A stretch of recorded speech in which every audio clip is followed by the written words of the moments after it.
Hello viewers, আসসালামু আলাইকুম। HS ব্লগের পক্ষ থেকে একটি নতুন ভিডিও নিয়ে আপনাদের মাঝে চলে আসি। আজকে আমি আছি সৌরভ, আর আমরা অবস্থান করছি আলমডাঙ্গা সিটি শহরের একটি বিখ্যাত জায়গা সাত কপাট। বিষয়বস্তুগুলো আপনাদের মাঝে তুলে ধরার চেষ্টা করবো, আর এই সাত কপাটটা আপনাদের মাঝে একটু ঘুরে দেখাবো। আসসালামু আলাইকুম। তো আজকে আমরা অবস্থান করছি চুয়াডাঙ্গা জেলা আলমডাঙ্গা উপজেলার একটি অতি পরিচিত ও বিখ্যাত স্থান সাতকপাট। তো আজকে এই সাতকপাটের কিছু সৌন্দর্য নীতিমালা এর ঐতিহ্যবাহী বিষয়গুলো আপনাদের মাঝে তুলে ধরার চেষ্টা করব। আলমডাঙ্গার একটি পরিচিত ও রহস্যময় স্থাপনা সাতকপাট, যা শুধু একটি দরজা নয়, এটি আমাদের এলাকার ইতিহাসের নীরব সাক্ষী।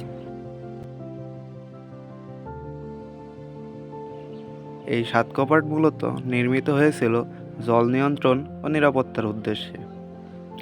একসময়ে আলমডাঙ্গার আশেপাশে জল প্রবাহ নিয়ন্ত্রণ করতে এই কপাট গুরুত্বপূর্ণ ভূমিকা রাখত।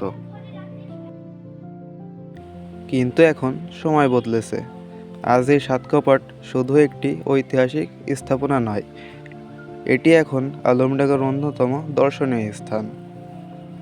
এই সাত কপাটের অবস্থান যেহেতু একটি গ্রামীণ পরিবেশে, তো এই নদীর আশেপাশে বসবাসকৃত জেলেরা এই নদী থেকে প্রতিদিন মৎস্য শিকারের মাধ্যমে কিন্তু তাদের জীবন জীবিকা নির্বাহ করে থাকেন। আপনারা এখানে আসলে এইগুলো কিন্তু খুব সহজেই উপভোগ করতে পারবেন। স্থানীয় মানুষ ছাড়াও আশেপাশে এলাকা থেকে ভ্রমণ পিপাসী মানুষ, তরুণ তরুণী ও পরিবার নিয়ে অনেকেই এখানে সময় কাটাতে এসে থাকেন। আর এই কপাটের নাম সাত কপাট। এটি মূলত এসেছে এই কপাটে থাকা 7টি দরজা, যেগুলো প্রয়োজন মতো বন্ধ ও খোলা হয়ে থাকে। এই কপাট শুধু ইট পাথরে নির্মিত নয়, এটি আলমডাঙ্গার মানুষের স্মৃতি, গল্প আর শৈশবের অংশ। অনেকেই বলেন ছোটবেলায় কপাটের পাশে দাঁড়িয়ে পানি দেখা, বন্ধুদের সাথে আড্ডা, ছবি তোলা, এসব স্মৃতি আজও মনে গেঁথে আছে। চুয়াডাঙ্গা জেলার আলমডাঙ্গা উপজেলা একটি লোকাল শহর হলেও এর ভিতরে কিন্তু রয়েছে হাজারো দর্শনীয় স্থান, যার ভিতরে সাত কপাট অন্যতম ভূমিকা পালন করে। প্রতিদিন হাজারো মানুষ এই সাত কপাটে এসে থাকেন এই মনোরম পরিবেশ উপভোগ করার জন্য।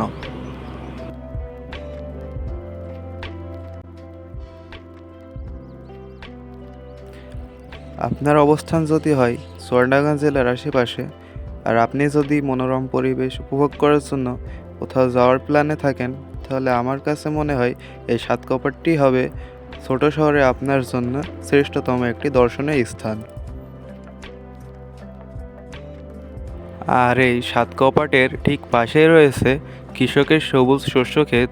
আপনি এগুলো দর্শন করলে এর মনোরম পরিবেশ, পাখির কিচিরমিচির শব্দ সব মিলিয়ে আপনার মনকে খুব সহজেই কিন্তু মুগ্ধ করে দিবে। আলমডাঙ্গার এই সাত কপাট আমাদের মনে করিয়ে দেয় আমাদের ছোট শহরেও রয়েছে ইতিহাস ও গর্ব করার মতো কিছু অংশ।